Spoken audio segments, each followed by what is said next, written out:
আজে ভাইয়ের পথ ধরো, বাংলাদেশ স্বাধীন করো, বাটের মাঠে তৈরি করো, বাংলাদেশ স্বাধীন করো।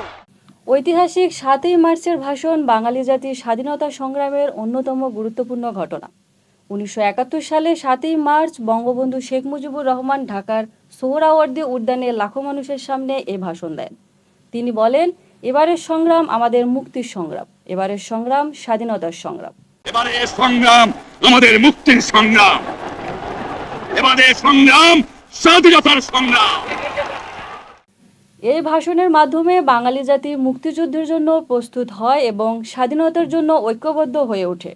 পরবর্তীতে এই আহ্বানই বাংলাদেশের স্বাধীনতা আন্দোলনকে চূড়ান্ত রূপ দেয়। তাই ৭ই মার্চের ভাষণ বাঙালি জাতির ইতিহাসে চিরস্মরণীয় হয়ে আছে। আমি প্রধানমন্ত্রিত্ব চাই না, আমরা দেশের মানুষের অধিকার চাই।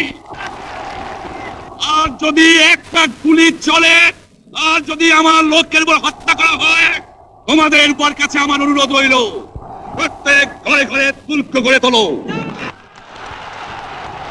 তোমাদের যা কিছু আছে তাই নিয়ে শত্রুর মোকাবেলা করতে হবে।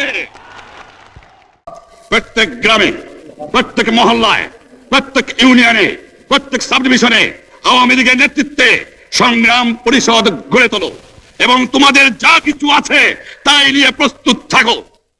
মনে রাখবা, রক্ত যখন দিয়েছি, রক্ত আরো দেবো, এই দেশের মানুষকে মুক্ত করে ছাড়বো ইনশাআল্লাহ।